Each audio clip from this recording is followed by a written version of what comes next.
Барыңыздарга жараткан Алла Тааланын тынчтыгы болсун. Саламы, мээрими, ырайымы жана берекеси болсун. Бири-бирибизге Алланын тынчтыгын каалап, ырайымын каалап, берекесин каалап жашайлы. Жараткан Алла Таала бир эле жолу жараткан бул жака. Мындан кийинки сапар ахирет. Кайра келбейбиз. Ошон үчүн ар бир күнүбүз өтө баалуу. Ар бир саатыбыз баалуу. Ошон үчүн ар бир саатыбызды текке кетирбей, пайдалуу кылып өткөргөнгө милдеттүүбүз. Жөнөкөй эле пайдалуу кандай? Пайдалуунун дагы түрлөрү бар. Пайгамбарыбыз саллаллаху алейхи ва саллям жашоону эң пайдалуу өткөргөндүн жолун көрсөткөн да. Что бу дүйнөдө курула турган, кабырлагы оңоло турган, ахиретте курула турган бардыгына байланыштуу өкүмдөрдү алып келген. Чачка, көзгө, ойго, жүрөккө, кулакка, тилге, алкымга, путка, колго, кийимге, басканга, күлгөнгө, кайгыга, курсанчылыкка, тойго, жаназага, сапарга, үйгө, жуунганга, тазаланганга, уктаган бардыгына тиешелүү өкүмдөрдү алып келген. Өкүм. Алла ушуну каалап атат. Алла ушуну буйруп атат. Ушундан ар бирин пайдасын дагы айткан. Жамандыкта дагы айтып койгон, анын зыяндыгын айтып койгон. Алла жамандыкты эмне үчүн жаратты эми? Алла Таала боорукер болсо деген. Жок. Жакшы менен жаман, пайда менен зыян. Алла субхана ва таала бейиш менен дозок эмне үчүн анда? Сыноо үчүн жаралганыбыздан кийин жараткан Алла Таала жамандыкты жаратты. Бизге жамандык каалаш үчүн эмес. Ошо жамандыктан эскертүү үчүн. Мына жамандык бар, көрдүңбү? Ошо шайтан сөзүн укпа. Бул арак, бунун аркасы жаман. Бул казино, бунун аркасы жаман. Бул кан төгүү, бузукулук, аркасы жаман. Бул наадандык, аркасы жаман, жара башка. Эскертүү үчүн да. Андыктан туугандар, ар бир күнүбүздү нурлайлы. Ар бир күнүбүздө Алла Таалага шүгүр кылып, кандай гана абал келсин, жакшыбы, жаманбы, кыйынбы, жеңилби, Алладан келет. Албетте Алла Тааладан амандыкты сурап тура беришибиз керек. Сак саламатчылыкты сурап беришибиз керек. Алладан жеңилдик сурап турушубуз керек. Дайыма пайгамбарыбыз ушуну үйрөттү.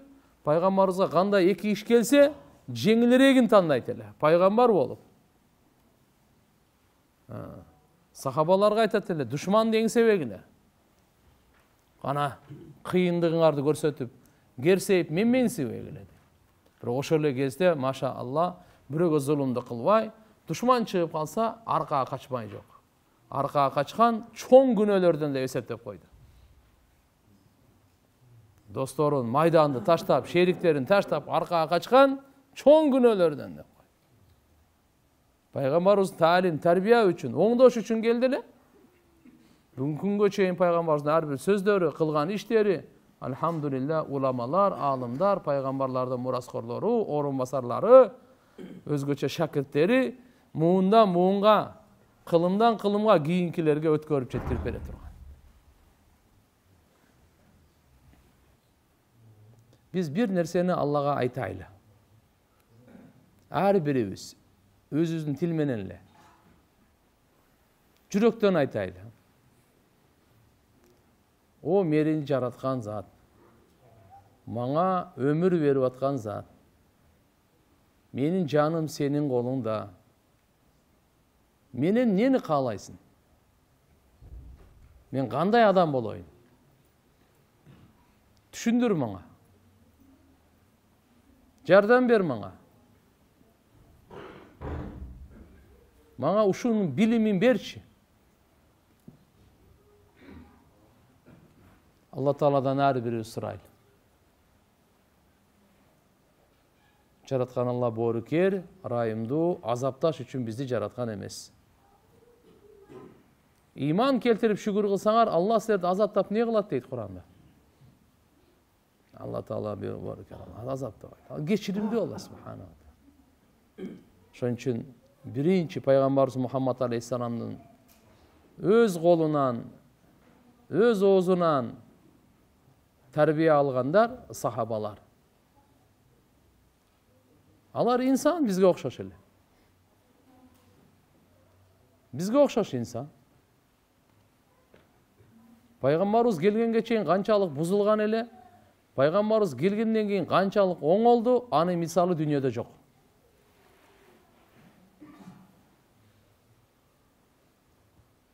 Пайгамбарыбыздын көз жашы, боорукерлиги, тарбиясы ушунчалык таасир дейди. Муундан муунга көрбөй туруп пайгамбарыбызды жакшы көрүп калышты ужечи. Көрбөй туруп, көргөндө кандай болот эле?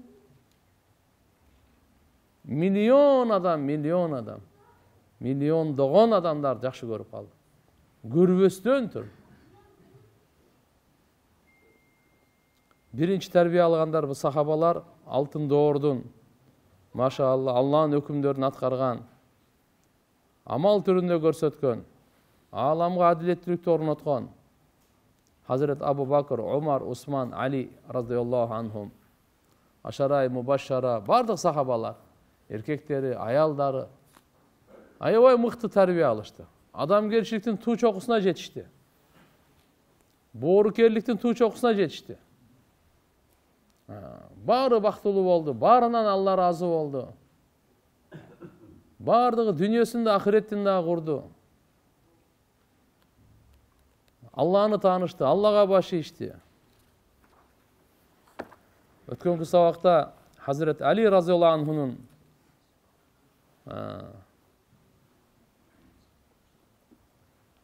ömür bayanından Hazret Ali razıyallahu anh'unun kандай башкарып, кандай сөздөрү, кандай насааты, үммөттү кандай, Амирул Муъминин, Али разıyallahu anh'un батырлыгы, илими, чечкиндүүлүгү, жүрөктүгү, эр жүрөктүгү, берешендүүлүгү, жоомарттыгы. Бугунгуда каласа Hazret Ali razıyallahu anh'unun ушу насааттарынан мүмкүн иншалла мага да пайдасы тийип калар, сиздерге да пайдасы тийип калар. Жөнөкөй адамдын насааты эмес. Пайгамбар саллаллаху алейхи ва салламдын иниси дагы, күйөө баласы дагы, момундардын амири дагы. Пайгамбарыбыз Hazret Ali разıyallahu anhu айтат: "Хаддисун нас бима я'рифун." Адамдарга акылына жараша сүйлөгүлө. Түшүнүгүнө жараша сүйлөгүлө. Атухиббуна ан юкаддабаллаху ва расулу.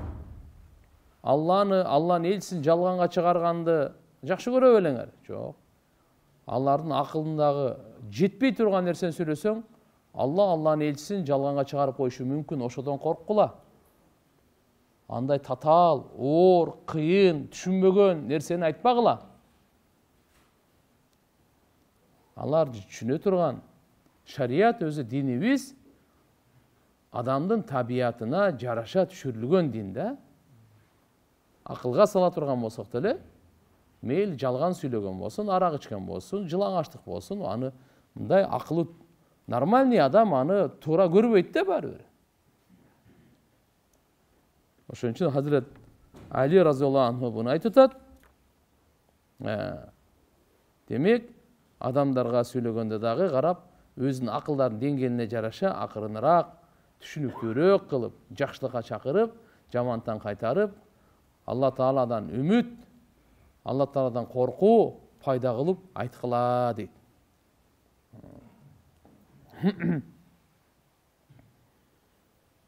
Bir kişinin balası өлгөндө Hazret Ali razıyallahu anhu көңүл айтып, ага көңүл айтып айткан экен: "Иннака ин сабарта жара алейкал кадр ва анта мажур ва ин жази'та жара алейкал кадр ва анта мазур." Биринчиси мажур, экинчиси мазур. Сабыр кылыңыз. Албетте сабыр кылсаңыз, баары бир тагдырдагы болгон нерсе өтөт. Бирок сизге сооп болот. Сабырсыздык кылсаңыз, бул деле тагдырдагы болгон нерсе өтөт, бирок сизге күнөө болот. Баары бир ошо болгон нерсе тагдырда башыбызда өтөт. Бирок сабырдуулукта Алла Тааладан үмүт кылганда соопту. Буга сизге сооп болот деген.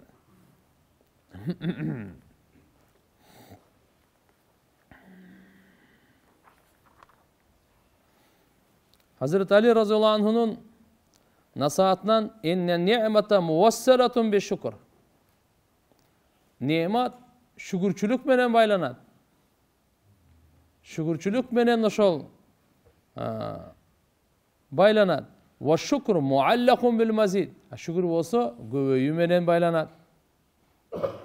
Demek özü şükür menen jetet eken bizde nimetka. Nimet özü ошол жетилет, шүгүрчүлүк менен, шүгүрчүлүк байланат көбөйүү менен дейт.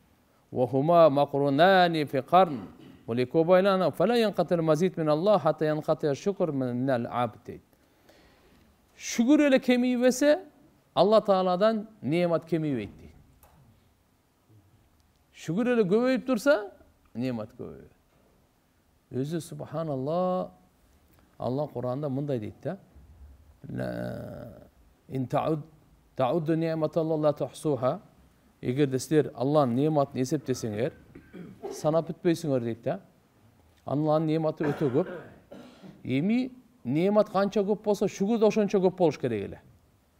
Şükür de oşonça köp boluş kerek ele. Birok biz ança şükür kıla albayбыз da. Allah Taala bizdin alsızlığı bilet dagı, insan alsız, nimetin barına bari şükür kıla albayt. Birok eger de men uşu şükür kıla albadım dep moynuna alsa, uşu şükür kılgandын ордуна жазып коебуз дейт. Караңчы Алла кандай мээримдүү. Allah'ın nimetin biz ol şükür tiyakta tursun eseptep bütpeyüz. Nimetleri kaysı eken dep eseptep bütpeyüz. Çın-çınına gelgende her bir nimetka özünçe şükür kılış kerek ele. Birok Allah mээримдүү kандай kıldı? Moynuna alsan ele oldu. Kандай? Moynuna alsan ele oldu. Şükür kılgan o tiyakta tursun. Uşul Allah'ın nimeti ova dep ele moynuna al, boldu. Şükür kılgan orдуна uşu жетиштүү дейт да. Карачы кандай. Давуд пайгамбарга айткан Allah Taala. Moynuna aldın, boldu. Uşu şükür kılgaның püttü seniki dep. Allah'ın nimetinden burası moynubuz kalaylı. Allah berdi. Wa ma bikum min ni'matin fa min Allah. Sizlerge kандай gana nimet жетпесин Allah'dan da atar. Allah subhanahu wa ta'ala tartolagan ya Allah dep. Özü hakikat şükürdü atkarı mümkün emes uşul hakikat özü. Bere albayız Allah'ın inşallah. Şükür albayız, eçki şükür albayız. Ya Allah, men şükür kılуудан alsızmın, acizmın dep moynubuzga algan, uşul жетиштүү экен да. Estegen al wagtda kaçan Robun jariya kıldı. Ne dep? La in shakartum la azidannakum. Eger de sizler men nimetima şükür kılsaňar, men köböýtüp berem dedi. Allah wadasyna karşı çıkbayt. La azidannakum degeni men sözsüz wadama köböýtüp berem. Oylanmagıla. Köböýtüp berem. Wa in kafartum eger de şükürsüzlük kıla turgan bolsaňar, inna adabi la şadid, men azabım katu. Allah subhanahu wa ta'ala azaptayımın degen yok. Karaç. Köböýtüp beremin degendey, azaptayımın degen sözde alıp kelgen yok. Eger de şükürsüzlük kıla turgan bolsaňar, azabım katu dep ele koydu bunda ele. Azabım katu em, bunlar jany özüňөр karagaly emi. Jok, azaptayımın degen yok. Allah'ın borukerliğini karagan. Elhamdülillah, elhamdülillah, elhamdülillah.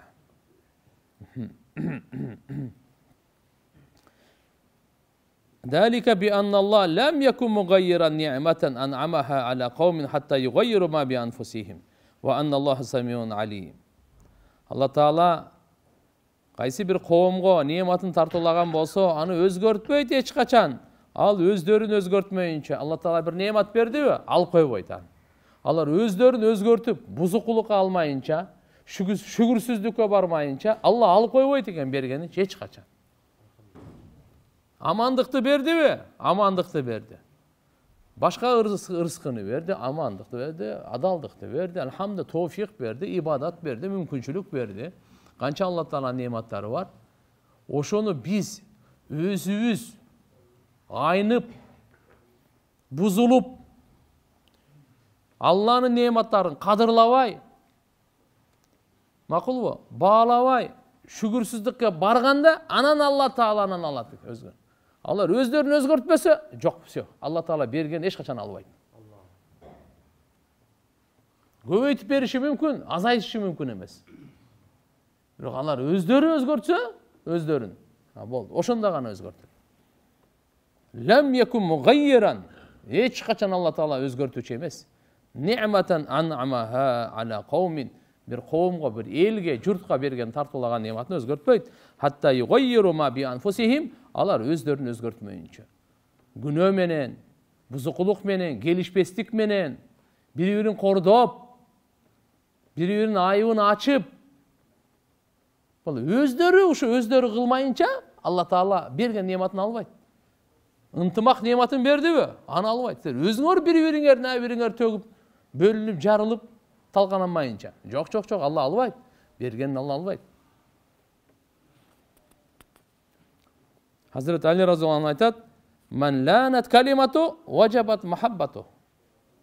Kimdi söz эле жумшак болсо, анын мухаббаты важип болот. Kimdi сөзү жумшак болсо, мухаббаты важип болот. La ilahe illallah.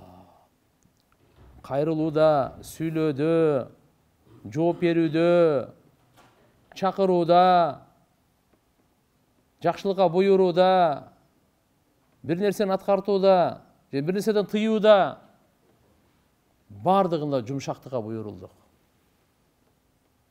Тилди контролдойлу, жумшактыкка үйрөтөйлү. Аз көнүгөн эмес тилибиз, бирок үйрөтөйлү жумшактык.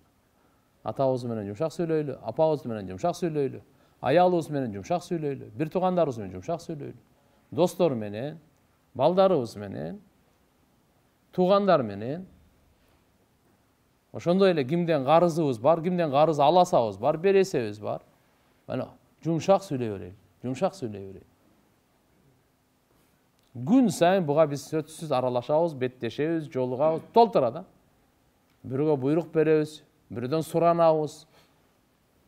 Сөзүбүз күн сайын. Не болот дейт?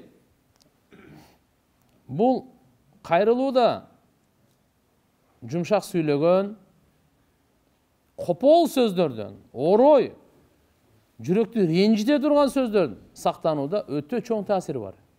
Эмнеде таасири бар? Жүрөктөрдүн бириккен таасири бар. Ta'liful qulub. Пайгамбар саллаллаху алейхи ва саллям дайыма жүрөктөрүн бириктирет адамдардын. Канчалык копол, орой сүйлөгөндө дагы ага андай кылып жооп бербейт эле. Жамандык менен, жакшылык менен жооп берет эле, катуулукту жумшак менен жооп берет эле. Айтат эле, "Ар-рифк", жумшактык кимге берилсе, бардык жакшылык берилди. Ким жумшактыктан кур калса, бардык жакшылыктан кур калды дейт эле.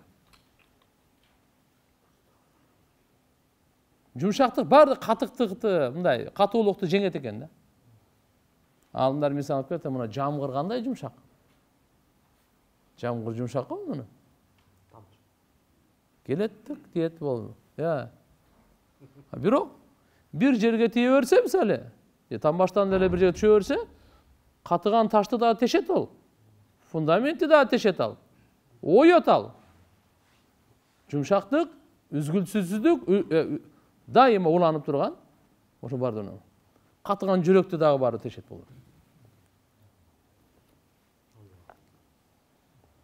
Алла Таала ташбоор Фираунду таштан да катып калган жүрөгү. Муса пайгамбарды, Харун пайгамбарды жиберди. Фираунга катып айтпагыла. Болсо жаш балдарды канчасын муздап салган эле да. Өтө зулумдук. Мык менен азаптайт эле, мык менен кагыпчы. Адамдарды кагат эле да.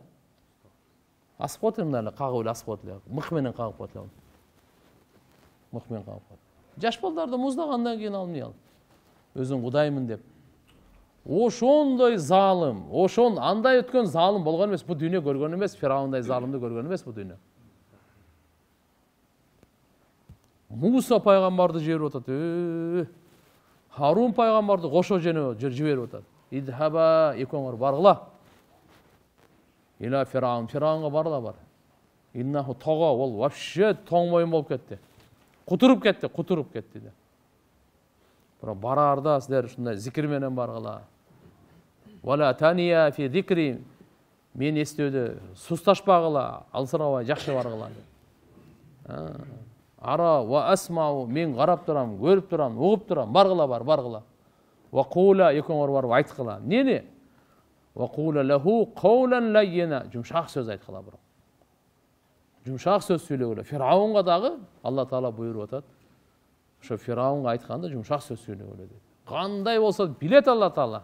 Акмак экенин, айван экенин, жырткыч экенин, шайтан экенин, дозоктук экенин билет аны ошонун бардыгын. Андай ташбоор жок экенин дагы билет. Бирок ошондо дагы эмне деп атат? Барып айткыла, жумшак айткыла. Эмне дейт? Жумшак айткыла. Кула лаху каулан лаййина. Лаййина, жумшак сөз. Эмне үчүн? Лааллаху ятазаккару ау яхша. Мүмкүн ал насаат алып калар. Жумшак сүйлөгөндө насаат алган жеңил болот экен да. Катуу сүйлөсөң, чын сүйлөсөң деле албайм да мен. Эмне болсоң ошо. Бир туура сөз айттың, чын сүйлөдүм, бирок мага баары бир. Катуу сөздү албайт экен адам. Машинанын ортосунда сүйлөштү, жолдун ортосунда туруп сүйлөштү. Машина, каче. Качпай турат да жок. Эмне? Билет өзү ката. Мен кач дегеним деле туура, бирок баары бир. Качып коесузбу, чыгып. Жумшак сүйлөгөн кабыл алат. Катууну кабыл албайт.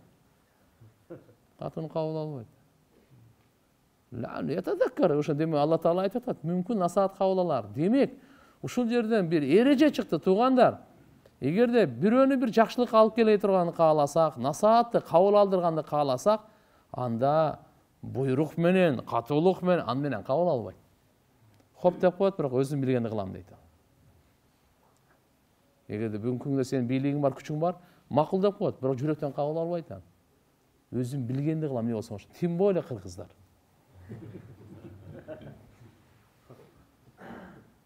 Бирок кабыл албайт аны. Алла айтып атат, жумшак айткын дейт. Мүмкүн насаат кабыл алар. Насаат кабыл алууга не керек экен? Оройлук болбойт экен. Сунуш менен, жумшактык менен, жумшактык. Ау яхша. Жумшак сүйлөп, коркуп, ойлонуп калар.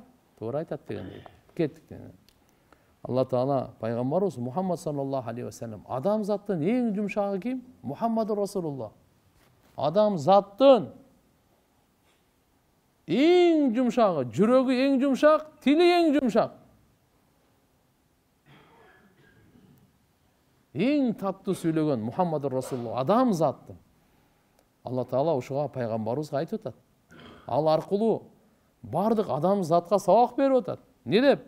وَلَوْ كُنْتَ فَضْلًا غَلِيظَ الْقَلْبِ لَانْفَضُّوا مِنْ حَوْلِكَ. Ey Muhammed, эгерде сен тилиң катуу, жүрөгүң катуу, тилиң орой болгондо, тегерегиңдеги сахабалар бирөө да сенин жаныңда турмак эмес, качып кетип калмак бары. Эгерде биз кааласак, досторубуз, шериктерибиз, жамаатыбыз биз менен дайыма жакшы жаманда бирге болсун. Туугандар, анда жакшы сөз сүйлөйлү, жумшак сүйлөйлү. Катуу сүйлөгөндө болбойт экен. Сунуш иретинде, буйрук иретинде эмес. Сунуш иретинде. Иним, агам, досум, мынаны кылып койсоң жакшы болмок. Мынандай болсо өтө жакшы болмок мында. Биз өзүбүздүн жашоо турмушубуздагы сүйлө речибиздин тонун, акценттерин өзгөртүшүбүз керек экен. Пайгамбар саллаллаху алейхи ва саллям Алла Кур'анда пайгамбарыбыз ал Хазирети Али эмне деп атат? Кимдин тили жумшак болсо, сөзү жумшак болсо, анын жүрөгү мухаббаты болот. Аллаху акбар. Ман ланат калимату важабат мухаббату. Кимдин сөзү жумшак болсо, мухаббат важип болот ага дейт. Фафу анху вастагфир лаху ва шавирхум фил амр. Сахабаларды кечирип тургун, алар үчүн Алладан кечирим сурап тургун. Жана иштен машвара кылып тургун дейт. Hazret Ali radıyallahu anh'ın daha bir nasihatı. Hilmuk alas-safih yukassiru ansarak aleyh. Bir akıllı kem, kopol, жүрегі қатық, жетип жетпеген адамга жумшактык кылып койгон, сенин жардамчыларың көбөйөт ага каршы дейт. Бул дегени сага жардамчы көбөйөт дейт. Ага теңелип, ага жаман сөз менен кайтарып алган дейт. Сафих деп коет, акыл экенин айтат. Ага жумшак болуп койгон дейт. Мааниси мындай экен да. Инсан кода юптала би сафих ярми каламан яжра. Кээде инсан Алла Таала эми ал сыноосу да. Ушундай адамга туш келип каласың, жумушта, көчөдө, маршруткада, жакшылык жамандыкта. Ушундай адамга туш келип каласың, ал сен жүрөгүңө бир чага турган сөздү сүйлөйт да. Ренжите турган жаман сөз сүйлөдү. Макулбу? Ошого жумшак мамиле кылып кое бериң. Жумшак мамиле. Теңелбеңиз. Ал деңгели ошол, жумшак мамиле кылып кое бериң. Не дейт? Юкассиру ансарак алей. Алла субханаху ва таала сизге ушундай досторду көбөйтүп берет. Сизди колдогон досторду көбөйтүп берет. Бул жумшак сүрөсө, сен буну кайра мындай кылдысың го сени. Токто. Мээң барбы сен? Деп ушундай досторду Алла Таала көбөйтүп берет. Сен жумшак эле мамиле кылып койдуң. Демек, кээде ыза жеткире турган ушундай нерселерге инсан аларга көңүл бурбасын дейт. Аларга көңүл бурбасын. Бул Алла Тааланын сүйкүмдүү бенделеринин сыпаттары экен. Ибадур рахман алладина ямшуна алал ард хаунан ва ида хатабахумул жахилуна қалу салама. Алланын сүйкүмдүү бенделери, мээримдүү Алланын сүйкүмдүү бенделери жерде жумшак басышат. Жерди так этип, жерди теше тургандай. Жок. Эгерде аларга бир надан адамдар кайрыла турган болсо, сүйлөй турган болсо, жүрөгүн орта турган, ренжите турган, туура эмес сөздөрдү, ушакты, жаланы, тилдеп, туура эмес нерсе менен ушундай сүйлөсө, акысы жок эле, ошондо да сүйлөсө дагы эчтеке эмес. Калу салама.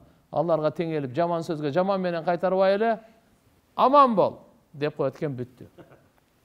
Аман бол. Ал сөгүп атат, бул болсо аман бол деп. Болсо ашатып сөгүп атат. Энең, атаң, түкүн, мындай билип билбей тияк бияктан. Сөгө турган нерсе деле эмес эле. Кичи сабыр кыла турган нерсе болчу. Бирок эмне деди бул? Аман бол. Калу салама. Саламат. Ассаламу алейкум деп койду, бүттү. Айтат. Юхатибуну сафиху бикулли кубхин фа акраху ан акуна лаху мужибан yazиду сафахатан ва азиду хилман каудин задаху лихрaqu тиба. Мени бир надан адам мага өтө жаман сөз менен кайрылды дейт. Өтө жаман сөз менен сүйлөдү. Мен ага жооп бергенде өзү жакшы көргөн жокмун дейт. Ошого теңелип ушу сөзгө жооп берген адам. Өтө жаман сөз сүйлөдү. Анынго акмактыгы көбөйдү дейт. Менин жумшактыгым көбөйдү дейт. Бул дейт, уд деген бир жыгач бар. Жыпар, жыттуу да, өрттөсөң, өрттөнөт, бирок жыт чыгат адам. Жөнөкөй жыт эмес, аябай сонун. Задаху лихрaqu тибан, күйгүзгөн сайын анын жыты күчөйөт да. 1 килограмм уд жаксаң 1 килограмм жыт чыгат сонун. 5 килограмм жаксаң ошого жараша, 10 килограмм жаксаң ошого жараша. Бул жерде айтып атканы субханалла, уд деген ошо жыгачка мисалы келтирип, тиги канчалык жаман акмак сөз сүйлөсө акмактыгы көбөйүп атат да. Бул жумшакты болсо жумшагынын бунун баалуулугу көбөйүп атат. Сен бундан деп эч качан түшүнбөш керек дейт. Мына ал жыгач өзү күйгөнү менен кандай жыттар чыгарып атат дейт. Өзү кетиргени менен, өзүн курбанчылык кылганы менен, бирок андан канчалык күйсө, ошончалык көтөрүлөт. Hazret Ali radhiyallahu anh'un dagı bir nasihati el-muşavaratu hisnun minen nadama ve amnun anil malama ve amnun anil malama. Kеңешүү, машфара деп коебуз го. Бул бушайманчылыктан сактай турган бир чеп экен. жана маламат дейбиз, жемелөө. Ушундан амандык экен. Демек жемелөөгө түшпөйт экенсиң, өзүңдү да башкаларды да жемелебейсиң, кылганыңа пушайман жебейсиң. Качан? Бул машвара боюнча Хазирет Али разыйаллаху анху айткан экен. Кээ бир алымдар айттыр, ал-истишара айнул хидая. Кеңешүү, ой, хидаяттын өзү ушул дептир. Кеңешүү хидаяттын өзү ушул деп. Хазирет Али разыйаллаху анху айтат: Лиллахи имруун рақаба рабба, ва хафа замба, ва амила салихан ва қаддама халисан, ва ахтасаба мадхуран, ва жтанаба махдуран, ва рама арадан ва ахрада ивадан, кабара хаваху ва каддаба мунаху. Алланын менмин деген сүйкүмдүү бендеси ушул экен. Дайыма жараткан Алла Таала мени көзөмөлдөп турат деген сезим менен жашайт экен. Алла мени көзөмөлдөп турат. Менин начальнигим, менин директорум, менин атам, же болбосо анан не деп атана көзөмөл, видеокамера. Жок. Мени Алла көзөмөлдөп турат деген сезим менен жашаган адам мына ушу чыныгы Алланын колу сүйкүмдүүсү дейт. Жана ва хафа замбаху, кимден коркот экен бул? Инфляциядан коркпойт, душмандан коркпойт, оорудан коркпойт, өлүмдөн коркпойт. Күнөөдөн коркот экен, күнөөдөн. Неден коркот экен дейт? Күнөөдөн. Алланын менмин деген сүйкүмдүү кулу мына. Алла мени көзөмөлдөп турат деп жашаган. Күнөөдөн коркуп жашаган. Күнөөдөн коркот экен, күнөөсүнөн. Ушундай бир күнөө кылып албайын, Алланын азабы ачылып кетпесин. Алланын азабы, газабы келип кетпесин деп. Ва амила салихан, жакшы амал кылып, ва каддама халисан, ахиретке жакшы нерселерди калыс Алла Таалага жиберген. Ва ахтасаба мадхуран, жана Алла субхана сооп үмүт кылып, ва жтанаба махдуран, тыйылган нерседен сактанып. Ва рама арадан ва ахрада ивадан дейт. Дүниедегі болар болгон нерсенин баарын таштаган, негизги максат ахиретти кылган, өзүнүн кабара хаваху ва каддаба мунаху, үмүтүн жалганга чыгарып, напсин менен каршы күрөшкөн. Кандай болбосун, Хазирет Али разыйаллаху анху ушундай бир насааттарды айткан экен туугандар. Алла субханаху ва таала баарыбызга тоофик берсин. Bunday улуу адамдардын сөздөрү ар бирибизге дайыма бул керек нерсе, ар бирибизге дайыма керек нерсе. Өткөнкү сабактарда дагы Хазирет Али разыйаллаху анхунун бир топ насааттарын айтып берген элек. Булардын бардыгы кыямат күнгө чейин үммөткө чоң сабак. Кыямат күнгө чейин үммөткө бир сабак.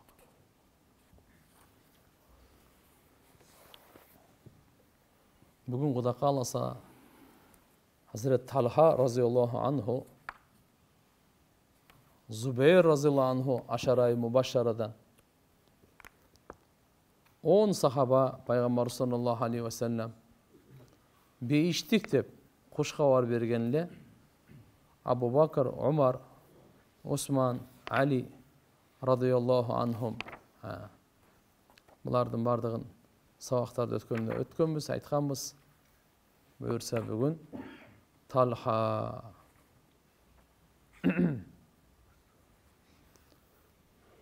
Talha ibni Ubaydullah. Bul kim? Talha degen kim bul? Kim bolgan bul? Peygamber sallallahu aleyhi ve sellem'den süykümdü sahabalarının biri. Talha razıyallahu anhu 10-10'a giret. Sahaba degen 100 min degen bolgan. Oşodan 10-10'a özgöçö Peygamberimiz beyiştik dep kuş haber bergen da. Güvölük bergen. Oşonun bürösü bolat. Talha razıyallahu anhu. Bul da Kurayşi Peygamberimizin urusunan Talha'nı at-Talha'da hayır dep aytat ele. Abu Muhammed Talha o İslam'da algaç kabul alganlardan eken. Peygamber sallallahu aleyhi ve sellem Sa'id ibn Zayd razıyallahu anhu menen birge bunu jibergen bolçu. Badırga çıgardan murda barıp alardın kervenlerinden kavar alıp kelgilechi dep. Булар экөө барып пайгамбар саллаллаху алейхи ва салламга кабар жеткирген эле. Алар бул жака келе жатат экен деп. Пайгамбар саллаллаху алейхи ва саллам Талха разыйаллаху анхуну өзгөчө маани берип, Ухуд согушунда чоң батырлыгын көрсөткөн эле. Өзү калкан болуп берген эле пайгамбарыбызга. Жанын окторуна, найзаларга, кылычтарга Hazreti Talha razıyallahu anhu Peygamberimize tibey manga tiysin. Peygamberimize tibey manga tiysin dep özün kökürөгүн kalkan kılıp tosуп берген эле. Колу шал болуп калган эле. Ошодон тиери Абу Бакыр Сыддык разıyallahu anhu айткан, кийин деле Талха боюнча укканда ыйла берет эле. Айтат эле, охо, Ухуд Талханыкы болгон дейт эле.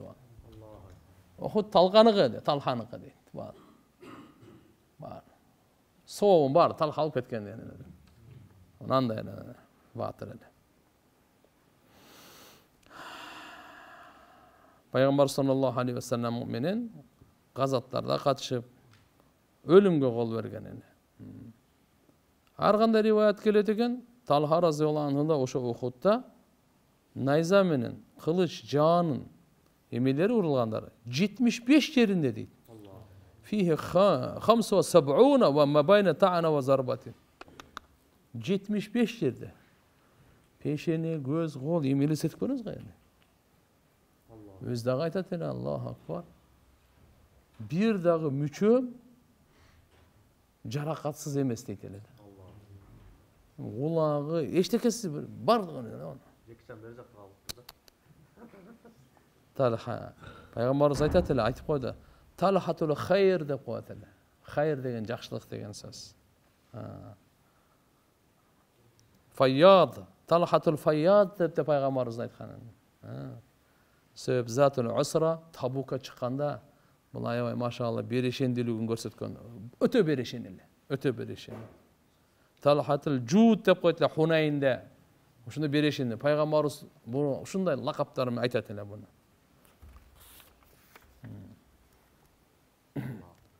Ayşe razıyallahu anha yine öz aytat ele. Abu Bakr Sıddık razıyallahu anhu Uhud soğuşunu estegende ile öğretile. Uhud'da aябай Peygamberimiz jarakat 70 sahaba şehit bolgon ele. Anan aytat ele daka yawmun kana kulluhu li Talha. Al gün bardygy ele Talhanık bolgon deyt ele da. Al gün bardygy Talhanık bolgon deyt. قال أبو بكر الصديق رضي الله عنه كنت أول من جاء يوم أحد Uhud günü en birinci gelgen menlem dedi. Fakala li Rasulullah sallallahu aleyhi ve sellem ve li Abi Ubayda ibn Cerrah. Peygamberimiz bana jana Abu Ubayda ibn Cerrah degen dagı batır sahaba. Ekөөbüzge aytdı. Aleykuma bi sahibikuma. Ey, ekөөңөр Talhanı bekem karmagıla. Bunday degeni Talhanı daima eski alıp жүрgülö. 70'ten aşık uşu denesinde turgan. Peygamber sallallahu aleyhi ve sellem nake. Ayşe Talha'nın bir kızı varken Ayşe anlatı daga. Ayşe yenemiz Peygamberimizin juwayынан rivayet kılat da. Aytat inni lejalisatun fi bayti uyda otursam deyt. Ve Rasulullah ve ashabuhu Peygamber sallallahu aleyhi ve sellem jana sahabalары uydun mınal kenen narjagında ne dep koyat ele boş jayda turgan ele deyt. İzaqbala Talha ibn Ubaydullah bir malda ele oşo Talha gelip kaldı deyt. Peygamberimiz sahabaları men oturgan eken çoğu. Anan Peygamberimiz aytdı. Man sarrahu an yandura ila rajul yamshi alal ard qad qada nahbahu falyandur ila Talha. Kimde kim görgüsü gelse özünün maksatına jetken kişini anamını Talhanı görsün dedi. Bir rivayette gelet eken man arada yandura ila şahidin yamshi alal vajhil ard falyandur ila Talha ibn Ubaydillah. Kim tiri şehitli görgüsü gelse jer betinde basıp жүрген Talhanı karasın degen eken. Bu tiri şehit eledi. Nele? Tiri şehit. Tiri şehit. Allah subhanahu wa ta'ala Uhud'dağı bul batırlıkta. Acayli gelbettir bolsa adam bir camine dere bir nesene öyle kaladı mı? Bırak maşallah kançalık. Peygamberimiz aytıp atmana ki bu Mustadrak Hakim'de gelet bol rivayet. Man arada yandura ila şahidin. Kim şehitli görgüsü gelse, kanday şehit eken, bırak basıp жүрgön da, yamshi ala vajhil ard, жердің üstünde basıp жүрген şehitти görgüsü gelse, falyandur ila Talha bin Ubaydillah. Mana Talha Ubaydullah'ın atası Ubaydullah eken. Özünün atı Talha eken. Şunu karasın dedi. Qubays ibn Jabir radhiyallahu anh aytat, men Talha ibn Ubaydullah menen köp жүрдüm deyt. Fama ra'aytu rajulan a'ta li jazili malihi min gayri masalati minhu. Suratpastan tur bergenden Talhadan ötkön bereşen adamды көргөн жокмун. Suratpastan turup bergen bereşen jomarttan Talhadan ötkön men mындай bereşen көргөн эмесмин дейт. Amr ibn Dinar'dan rivayet aytat, Talha radhiyallahu anhu gün sayın 1000 altın moneta sadaka kılat dedi. Ayalı Saada binti Av bul aytat radhiyallahu anhuma. Talha bir günde 100.000 sadaka kılat dedi. Laqad tasaddaqa Talhatu yawman, bir gün sadaka kıldı. 100.000 sadaka kıldı. Summa habisahu ala ravahil al masjid an jama'ata lahu bayna tarafay sawbi. Keyin иштеке жок, мечитке барганга да кармалып калды дейт. Берер. Ана кийим топтоп бердим, ана кийим кийип алып анан барды. Хасан разияллаху анху айтат, Талханын бир жери бар эле, аны сатты дейт. 700.000ге. 700.000ге сатты дейт. Ал түнү уктаган жок дейт. Эртеси таң атканга чейин уктабай. Эмнеге жөн уктап калса биздер уктайлы? Жок. Ушуну бечараларга садака кылмайынча уктабайт экен да. Бери берип анан кийин уктайт экен. Ушундай жомарт киши болчу. İslam'da kabul algan algaçkı 8 Abu Bakr Sıddık razıyallahu anh'ın kolundan İslam'da kabul algan 5'ünün birincisi bolçu deydi. Ahadü hamda 5'ünün birisi öyle. Abu Bakr Sıddık razıyallahu anh'ın davatı menen kabul kılgan eken. Yani algaçkı Müslümanlar İslam'da kabul alganlardan Mekke'de 4. 5. olu öyle kabul alganlar bolçu. Bu Talha razıyallahu anh. Abu Bakr Sıddık razıyallahu anh'ı davat kılıp anan keyin. Peygamber sallallahu aleyhi ve sellem razı olup ketken 6 Şurada qo'tosha kengeshtin birisi olchu. Hazrat Umar razıyallahu anhu özünden keyin 6 onu dayındabadi o. 6 Umar qarab turib chechesinger. Hazrat Umar razıyallahu anhu dunyodan qaytib atqanda mo'minlarning amiri Usmon bo'ladi deb dayındab ketken emas. 6 onu dayındab ketken. Sen uşlar demey alasan. Hacıda Hazret Ali dağı var ile, Abdurrahman ibn Avf dağı var ile, Hazret Osman dağı var ile, birisi buna Talha razıyallahu anhu olacak. Jönököy mesele. Algaçkı muhacirlerden bolçu,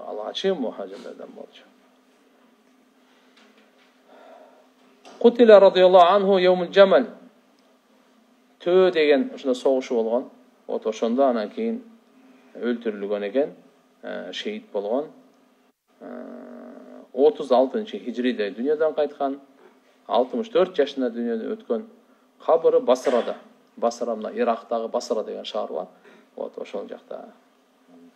Peygamber sallallahu aleyhi ve sellem Medina'ya gelgende Said ibn Abi Waqqas menen ekonu şu şerik teşkil kılıp koygan ele, dostlaştırıp koygan ele birge жүрөсүң dedi.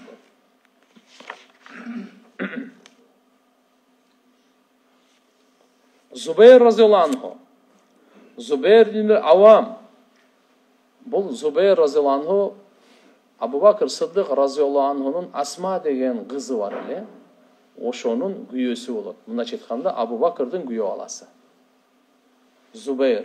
Bul dağı beyişke giret dep koşkavar algan 10 sahabanın birisi şu Zubayr. Zubayr ibn Avam dep. Peygamber sallallahu aleyhi ve sellem tuğan olup ketet. Antkeni bu Zubayr ibn Avam'dın apası Safiye binti Abdülmuttalip'ten kızı kende. Demek bunda çetkanda Abdullah Peygamberimizin atası. Al Abdullah menen Safiye bu eko bir tuğan bolup atat. Abdülmuttalip'tin birisi oğlu birisi kızı olupçu. Bunda çetkanda Peygamber sallallahu aleyhi ve sellem'den ne olup kalar?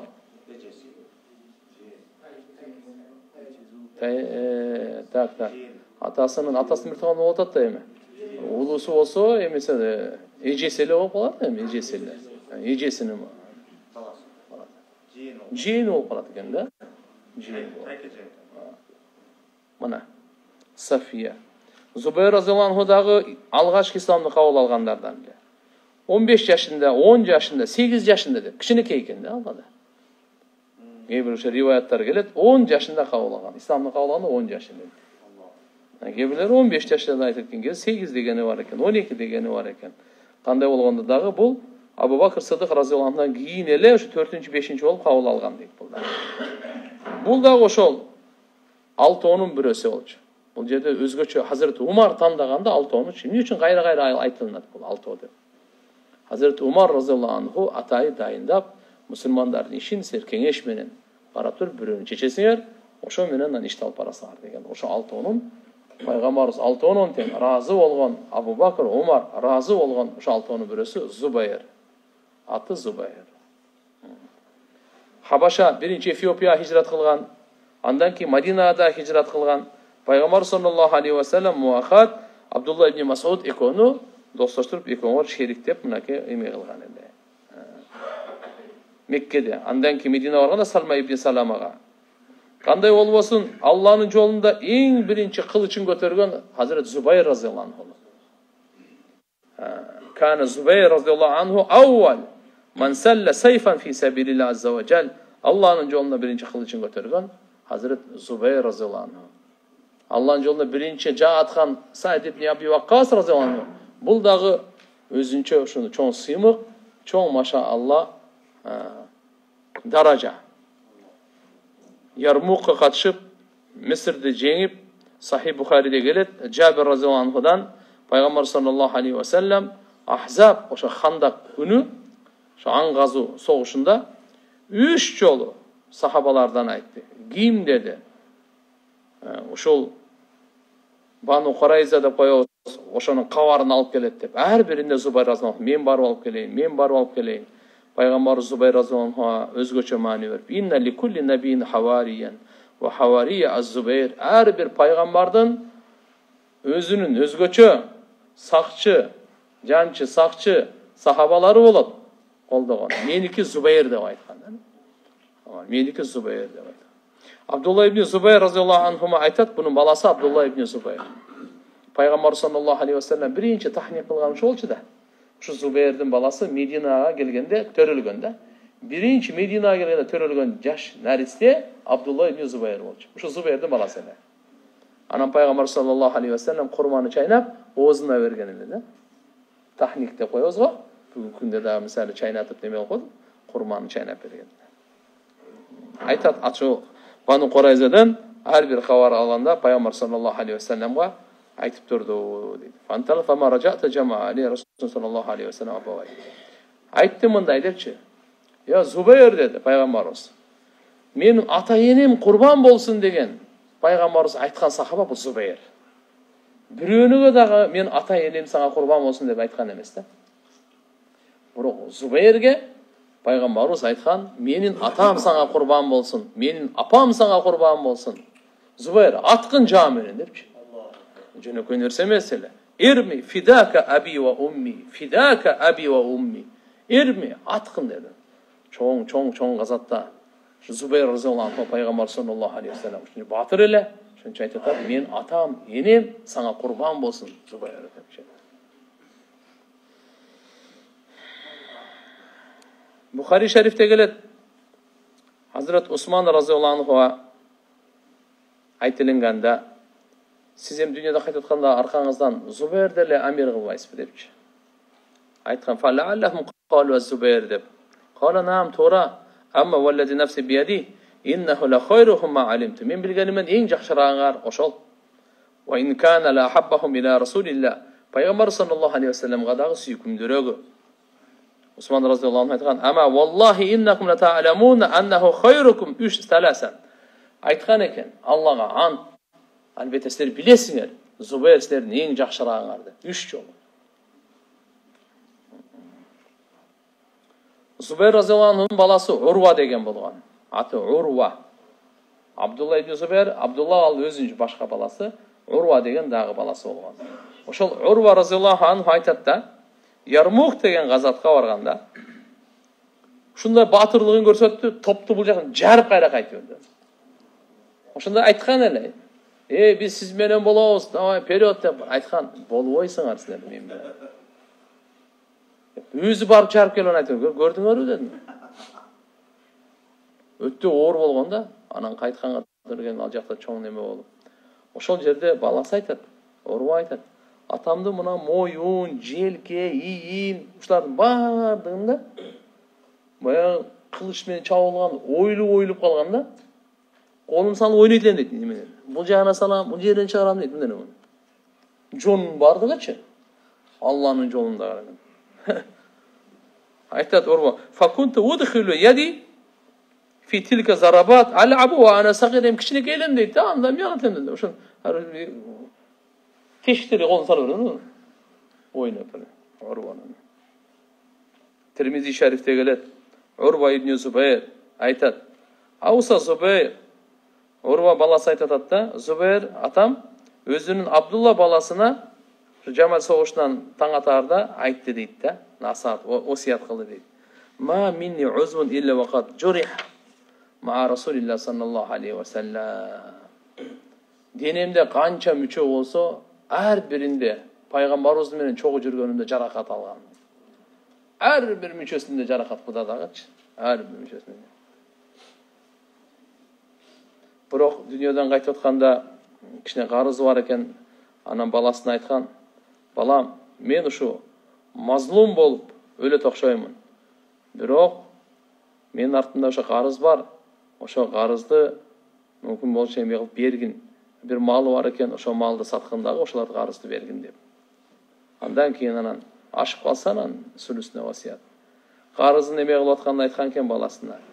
Балам, эгерде карызды берип төлөп анан кийин дагы төлөй албай калсаң, анда менин Маула ошого жардам сурагын деген экен.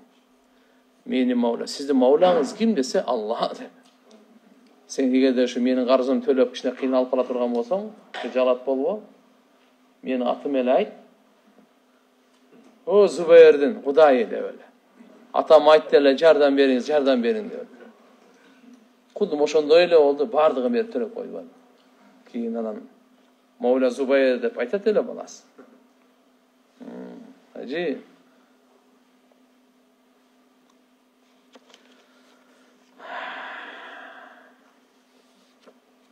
Жараткан Алла Субханаху ва Тааля баарынан разы болсун. Бизден да разы болсун. Алла Таала бардык үммөттөн буларга жазай хайыр берсин. Ушундай улуу адамдар дини курбанчылыгы менен мынакей ислам дини бүткүл ааламга кылымга арты бизге чейин жетип келди бардыгы.